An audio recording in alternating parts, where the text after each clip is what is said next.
اور جب میں یہ بات کہہ رہا ہوں کہ میں آپ سے معافی مانگتا ہوں تو واقعی میرے دل میں یہ ہے کہ میں آپ سے معافی مانگ رہا ہوں. یہ میں ایک رسمی بات نہیں کر رہا, اور یہ معافی میں اپنے بہاف پر بھی مانگ رہا ہوں. اور جو میری نسل ہے جو کہ پچھلے 20-30 سالوں کے اندر جنہوں نے اپنا بھرپور وقت گزارا ہے, ان کے بہاف پر بھی آپ سے معافی مانگتا ہوں, کیونکہ آپ سے پہلے والی نسل یعنی میری اور مجھ سے متصل نسل سے بہت شدید قسم کی 2 غلطیاں ہوئی ہیں. اور جن غلطیوں کی وجہ سے جس معاشرے میں بھی ہم بیٹھتے ہیں تو ہم کہتے ہیں پاکستان کا برا حال ہے, جس جگہ پر بیٹھے ہم یہ کہتے ہیں پاکستان کے حالات ٹھیک نہیں ہیں. اور وہ غلطی ہم سے ہوئی ہے. جو سانچہ ہے, اگر کسی نے کیک بنانا ہے اور وہ ہارٹ شیپ کیک بنانا ہے تو سانچے کو ہارٹ شیپ ہونا چاہیے. اگر وہ سانچہ ہارٹ شیپ نہیں ہوگا تو وہ کیک ہارٹ شیپ نہیں بنے گا.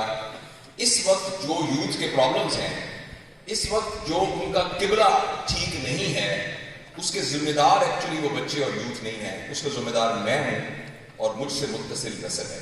جو سچ بولتا ہے, جو ایماندار ہے, جس کے اندر کردار اچھا ہے, جو دیندار ہے, جو با اخلاق ہے, جو رشتوں کو سنبھال سکتا ہے, اس کی بنیاد پر لوگ لوگوں کو بڑا یا چھوٹا سمجھتے تھے. ہم سے غلطی ہوئی 30-40 سال کے اندر, پتہ نہیں اس کی وجہ کوئی انٹرنیشنل پولیٹیکل سسٹم تھا یا ہمارے اندر کا اپنا سیاسی نظام تھا, یا پتہ نہیں کیا توڑ پھوڑ ہوئی ہے, کیا کوئی کیپٹلسٹ سوسائٹی کا ہمارے اوپر اثر ہوا کہ ہم نے اپنی نسل کو رول ماڈل کر کے یہ بتایا کہ بڑا وہ ہے جس کے پاس پیسہ تھا, اور ہم نے ان کو یہ بتایا کہ جتنے تمہارے پاس پیسے ہوں گے, جتنے بڑے تم پیسے کمانے والے بنو گے, اتنے تم بڑے انسان بنو گے. یہاں میری بات سے یہ بالکل مت سمجھیے گا کہ میں آپ کو یہ کہہ رہا ہوں کہ پیسے مت کمائیے. میں آپ کو بالکل نہیں کہہ رہا کہ آپ پیسے مت کمائیے. اللہ کرے آپ کے پاس کروڑوں اربوں روپیہ ہوں, لیکن پلیز آپ یہ بات یاد رکھیے گا کہ پیسے کی اہمیت کو اتنا ہی ذہن میں رکھیے گا جیسے اس کی اہمیت ہے. فار ایگزامپل, آپ کے پاس بہت زیادہ پیسے ہیں تو آپ سنیک سکن کے بوٹ لے سکتے ہیں جو کہ 3,000 روپے کے ہیں, 3 لاکھ روپے کے ہیں. تو میں آپ کو اس سے منع نہیں کر رہا, لیکن مہربانی کر کے جوتے کو جوتا ہی سمجھیے گا. چونکہ وہ 3 لاکھ روپے کا ہے تو اس کو ٹوپی نہ بنا لیجیے گا, اس کو اٹھا کے اپنے سر پر رکھ لیجیے. تو جب ہم یہ کہہ رہے ہیں کہ پیسے کو قدر کی بنیاد کے اوپر اپنے معاشرے کے اندر ایک سینٹرل پلر بنانا, یہ سب سے بڑی غلطی ہوئی, اور یہ ہم نے رول ماڈل کیا ہے. ہم نے پچھلے 30 سال کے اندر بتایا ہے کہ جو بڑی گاڑی کے اندر آ رہا ہے وہ بڑا آدمی ہے, جس کے ہاتھ میں مہنگی گھڑی بنی ہے وہ بڑا آدمی ہے, جس نے برانڈڈ کوئی چیز پہنی ہوئی ہے وہ بڑا آدمی ہے. اس میں اگر کوئی نوجوان اس کے پیچھے پڑے ہوئے ہیں تو اس میں آپ کا کوئی قصور نہیں ہے. اس میں بیسیکلی جس نے آپ کو یہ رستہ دکھایا ہے وہ میں اور میری نسل ہے, تو اس سلسلے میں ہم ذمہ دار ہیں. لیکن عقل مند آدمی وہ ہے جو پچھلی غلطیوں کو نہ دہرائے. تو یہ میں نے اپنی آنکھوں کے سامنے دیکھا ہے. تو آپ سے میں بیٹا گزارش کرنا چاہتا ہوں, مہربانی کر کے اگر کہیں آپ کے دل کے اندر یہ بات ہے کہ میرے پاس بہت پیسے ہوں گے یا وہ چیزیں ہوں گی جن کو پیسوں کے ذریعے خریدا جا سکتا ہے تو اس سے میں بڑا انسان بنوں گا, تو یہ بیسٹ ٹائم ہے آپ کے لیے اور میرے لیے کہ ہمیں کھرچ کے یہ خیال دل سے نکال دینا ہے کہ پیسے کی بنیاد پر مجھے آسانیاں مل سکتی ہیں, پیسے کی بنیاد پر میری زندگی کنوینئنٹ ہو سکتی ہے, مگر پیسے کی بنیاد پر میں بڑا نہیں بن سکتا.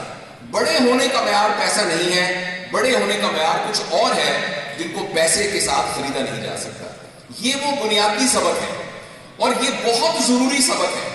اگر ہم نے اس سبق کو نہ سیکھا تو ہم ایک گروہ سے دوسرے گروہ میں داخل ہو سکتے ہیں. دیکھیں پوری دنیا میں لوگوں کو آپ ایک کانٹیکسٹ میں 2 گروہوں میں تقسیم کر سکتے ہیں. ایک گروہ یہ کہتا ہے کہ جب میں مر جاؤں گا تو میں مر جاؤں گا, تو جب میں مر جاؤں گا تو میں مر جاؤں گا, اس کے بعد کچھ نہیں ہوگا, تو پھر میرا قبلہ جو ہے, میرا رول ماڈل قارون ہوگا, پھر میرا رول ماڈل فرعون ہونا چاہیے, پھر میرا رول ماڈل وہ ہونا چاہیے جو دنیا میں پیسے بہت کماتا ہے, پھر مجھے وارن بفٹ کی لائن کے اوپر چلنا ہے, مجھے بل گیٹس کی لائن کے اوپر چلنا ہے. اگر میں یہ اس گروہ میں شامل ہوں جو یہ سمجھتا ہے کہ موت کے بعد میں نے مر جانا ہے, اور میں آپ کو مجبور نہیں کرتا اس بات کے اوپر, رائٹ. اور اگر ہم یہ سمجھتے ہیں کہ موت کے بعد مجھے نہیں مرنا, تو پھر ہمارے رول ماڈل اور ہوں گے, ہمارا قبلہ اور ہوگا. ایک ہم پیرنٹنگ کی ورکشاپ کرا رہے تھے تو ایک ماں نے کہا میں چاہتی ہوں کہ میرا بیٹا جو ہے وہ حضرت عمر جیسا بنے. تو میں نے ان کو ایک بات بتائی جو میں نے کہیں اور سے سیکھی تھی کہ آپ کو پتا ہے کہ جب حضرت عمر 30 لاکھ مربع میل پر حکمران تھے تو جب وہ اس دنیا سے گئے تھے تو ان کا بینک بیلنس 8 درہم تھا. تو are you ready for that کہ آپ کا بچہ جو ہے جب اپنے کیریئر کے پیک پہ ہو تو اس کے بینک کے اوپر 8 درہم ہے اس کے پاس. تو ہمارا ٹوٹل جو پیراڈائم ہے اس کو شفٹ کرنے کی ضرورت ہے, یہ سوچ کر کہ اگر میں نے اپنے دماغ سے یہ بات نہیں نکالی کہ پیسے کے ہونے سے میں بڑا ہوں گا تو ہم بہت نقصان میں ہوں گے, اور آپ کی جو آنے والی نسل ہے وہ اس سے بھی برے حالات کے اندر ہوگی جسے برے حالات میں ہم پاکستان کو دیکھ رہے ہیں.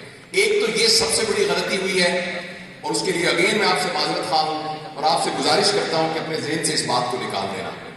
دوسری جو بنیادی غلطی ہوئی ہے جس کے اثرات ہم سب کے اوپر ابھی پڑ رہے ہیں وہ یہ ہے کہ پچھلے 30-40 سالوں میں ہم نے فرد کو فرد کے لیے تیار کیا ہے. ہر ماں باپ نے, ہر تعلیمی ادارے نے جب ان کے پاس بچے آئے ہیں تو ہم نے کہا ہے بیٹا تم نے فرسٹ آنا ہے, تم نے 1100 میں سے 1100 نمبر لینے ہیں, تم نے فلانے میڈیکل کالج میں جانا ہے, تم نے یہ کرنا ہے, تم نے یہ کرنا ہے, تم نے, جس کے نتیجے میں اس کے ڈیویڈنڈز اور اس کے فائدے ہمیں نظر آئے ہیں. ہمارے ملک میں فرد نے گرو کیا ہے. آپ جتنے لوگ یہاں بیٹھے ہیں اپنے سینے میں جھانک کر یہ دیکھیں, آج سے 10 سال پہلے جو آپ کے ہاں ٹرانسپورٹ کا سسٹم تھا ویسے ہی ہے آپ کے پاس سواریاں ویسے ہی ہیں یا پہلے سے بہتر ہوئی ہیں؟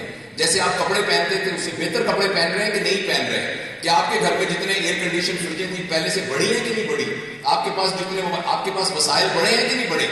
تو انڈیویجولی ہر شخص نے گرو کیا ہے, اور وہ اس لیے گرو کیا ہے کہ ان کے دماغ میں ہم نے ڈالا ہوا ہے کہ ہم نے آئی, می اور مائن کے لیے اپنے آپ کو تیار کرنا ہے, فرد کو فرد کے لیے تیار کرنا ہے. اس لیے اب آپ دیکھ لیجئے کسی شخص کے پاس جو ہے ایک بس تھی تو اب اس کا پورا بسوں کا فلیٹ ہے.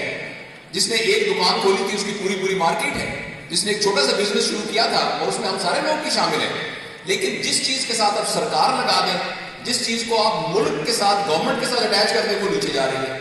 اگر آپ کو میری بات پہ یقین نہیں آتا تو آپ سرکاری بینک میں چلے جائیں اور کسی پرائیویٹ بینک میں چلے جائیں. آپ سرکاری اسکول میں چلے جائیں یا کسی پرائیویٹ اسکول میں چلے جائیں. آپ کسی سرکاری ہسپتال میں چلے جائیں یا پرائیویٹ ہسپتال میں چلے جائیں, تو آپ کو فوراً پتہ لگ جائے گا کہ ہم نے یہ غلطی کی کہ فرد کو فرد کے لیے تیار کیا, جس کے نتیجے میں نفسا نفسی اور وہ جو ایک تعلق جس کی بنیاد پر مجھے اپنی جان مال عزت اتنی ہی محفوظ ہو جتنی کسی اور کی جان مال عزت محفوظ ہو, وہ درمیان میں سے وہ گروہ ہی ختم ہو گیا. جس کا آپ نے کل رات کو ایک واقعہ دیکھا ہے, آپ نے دیکھا وہ کس قسم کی ایک مینک سائیکالوجی تھی کہ 200 آدمی ایک آدمی کو مار رہے ہیں, یہ جانے بغیر کہ اس آدمی کا کیا قصور ہے, اور کچھ لوگ بیٹھے اس کی سیلفیاں بنا رہے ہیں. آپ سوچ سکتے ہیں کسی انسانی معاشرے کے اندر ایسا ہو سکتا ہو؟ اس لیے کہ ہم نے فلسافیکلی فرد کو کہا یہ کہ تم نے فرسٹ آنا ہے, تم نے گرو کرنا ہے, جس کے نتیجے میں ہم سارے گروتھ کرنے کے چکروں میں پڑے ہوئے ہیں اور اپنے انٹرپرینور بننے کے چکروں میں پڑے ہوئے ہیں اور اپنی دولت اور اپنے قد کو اور اپنی کمپنیوں کو اور گروپ آف کمپنیز کو بڑھانے کے چکر میں پڑے ہوئے ہیں, جس سے ہم انڈیویجولی گرو ہوئے ہیں لیکن معاشرہ گرو نہیں ہوا, وہ نیچے کا نیچے جا رہا ہے. یہ دو بنیادی. آپ نے کبھی ایسا درخت دیکھا ہے کہ جس کی جڑوں میں پانی ڈالا جا رہا ہو, جس کی شاخیں بالکل ٹھیک ہوں, اس کے پتے سبز ہو مگر اس کو پھل نہ لگتا ہو؟ یہ پاکستان ایک ایسا ملک بن گیا ہے کہ اس کے سارے پتے سرسبز ہیں, سب کے گھروں میں خوشحالی ہے, سب کے ہاتھوں میں برانڈڈ چیزیں پکڑی ہوئی ہیں, ملک ترقی نہیں کر رہا. اس سے زیادہ یعنی خوفناک, شرمناک اور پریشانی کی بات اور کیا ہو سکتی ہے کہ انڈیویجول گرو کر رہے ہیں مگر معاشرہ گرو نہیں کر رہا. تو میں بس یہی آپ سے عرض کرنے کے لیے حاصل ہوا تھا کہ یہ دو باتیں ہیں بیٹا, اس کو مد نظر رکھ کے اپنی زندگی گزاریے گا. پہلی بات یہ ہے کہ پیسے کی بنیاد پر کوئی بڑا نہیں ہوتا, اور پیسے کو اللہ پاک نے خیر کہا ہے. آپ کے پاس پیسہ ہوگا تو خیر کرنے کی کیپیسٹی آپ کی بڑھ جائے گی. پیسے کو ہم نے حاصل کرنا ہے اسی لیے کہ اس کے ذریعے سے خیر کی اپرچونٹیز ہمارے پاس بڑھ جائیں, ہم زیادہ مفید بن جائیں. اور دوسری بات اہم یہ ہے کہ ہم نے فرد کو فرد کے لیے تیار نہیں کرنا, فرد کو معاشرے کے لیے تیار کرنا ہے. آئی, می اور مائنڈ کے لیے نہیں اپنے بچوں کو تیار کرنا, وی, آور اور اس کے لیے تیار کرنا. اس سلسلے میں یہی دو پیغام تھے جو میں دینا چاہتا تھا. میں زیادہ لمبی بات نہیں کروں گا. ایک بات اور بہت ضروری کرنی ہے کہ کیا اس وقت جتنے لوگ بیٹھے ہیں ان میں کچھ ایسے لوگ ہیں جو کہ مسلم نہیں ہیں, کسی اور فیتھ سے تعلق رکھتے ہیں, کرسچین جی یا ہندو یا سکھ, رائٹ, اوکے, تو میجورٹی ہے مسلمان ہیں. دیکھیے ایک بات بہت ضروری ہے کہ ہمیں نبی کریم صلی اللہ علیہ وسلم کے آخری نبی ہونے کے صدقے سے ایک زبردست فریم ورک ملا ہوا ہے، جس فریم ورک کے ذریعے سے ہم مفید زندگی گزار سکتے ہیں، دنیا میں بھی اور آخرت میں بھی۔ اس فریم ورک کے لیے جو ریفرنس بک ہے اس کا نام قرآن پاک ہے۔ آپ سب لوگ پڑھے لکھے لوگ ہوں گے، مجھے امید ہے کہ آپ نے اپنی اپنی اسپیشلٹی کی ساری موٹی موٹی کتابیں پڑھی ہوگی۔ میں سرجن ہوں تو ہماری جو ٹیکسٹ بک آف سرجریز ہیں وہ میں نے ساری پڑھی ہوئی ہیں۔ میں آپ سے ایک سوال پوچھنا چاہتا ہوں، آپ میں سے کتنے لوگ ایسے ہیں جنہوں نے قرآن پاک کو فہم کے ساتھ پڑھا ہوا ہے، جن کو پتا ہے کہ سورہ حجرات میں یہ لکھا ہوا ہے، سورہ نساء میں یہ لکھا ہوا ہے، اور جب تراویح کی نماز پڑھائی جا رہی ہوتی ہے تو جو امام صاحب پڑھ رہے ہوتے ہیں وہ مجھے پتا ہوتا ہے کہ وہ کیا کہہ رہے ہیں، یعنی کم از کم ایک دفعہ مفہوم کے ساتھ آپ نے قرآن پاک پڑھا ہوا ہے۔ آپ میں سے کتنے لوگ ہیں؟ پلیز ہاتھ اٹھا کر کرتے ہیں۔ 8 یا 9 یا 10 لوگ؟ تو میری جانے سے پہلے پہلے اس دنیا کے پیدا کرنے والے نے رحمت للعالمین کے ہاتھ ایک جو پیغام بھیجا ہے، جو کہ دنیا اور آخرت کی بھلائی کا پیغام ہے، جس کو ہم نے کبھی سمجھنے کی کوشش نہیں کی، اور ہم سارے اس دعوے کے ساتھ بیٹھے ہوئے کہ میں بڑے اپنے علاقے کا بہت ایک زبردست انٹرپرینور ہوں، اور میں بہت ایک مہان آدمی ہوں، اور میں بہت ایک صلاحیتوں والا آدمی ہوں، اور میں بڑا بریلینٹ آدمی ہوں۔ ہم سب کو بہت پریشان ہونا چاہیے کہ میں نے ایک دفعہ بھی اللہ پاک کے پیغام کو صحیح طریقے سے نہیں پڑھا۔ یہ بہت پریشانی کی بات ہے، اور میں آپ سے یہ گزارش کرنا چاہتا ہوں کہ اگر آپ ایک ٹیک ہوم میسج اس آج کی گفتگو سے لے کے جانا چاہیں تو وہ ٹیک ہوم میسج یہ ہے کہ آج سے روزانہ قرآن میں لکھا کیا ہے اس کو سمجھنا، اللہ پاک کیا کہتے ہیں اس کو سیکھنے۔ ایک زمانہ تھا اس کے لیے آپ کو عربی سیکھنی پڑتی تھی، ابھی بھی پریفریبل یہ ہے کہ عربی سیکھی جائے، لیکن اب تو ساری چیزیں یوٹیوب پر اویلیبل ہیں۔ جی میں بتا رہا ہوں، جی تو یہ ساری چیزیں موجود ہیں، اور یہ تمام چیزیں اگر میں نے الحمدللہ اس کو پڑھا ہوا ہے، لیکن میں اب یہ کرتا ہوں کہ روزانہ 1 گھنٹہ نکالتا ہوں، اور آپ نے کچھ بھی نہیں کرنا، گاڑی کے اندر تفسیر کچھ بھی لکھ کے لگا لیں، لیکن ہمارے اس دنیا سے جانے سے پہلے ہمیں کم از کم ایک دفعہ تو اللہ کے اس پیغام کو پڑھنا چاہیے کہ نہیں پڑھنا چاہیے۔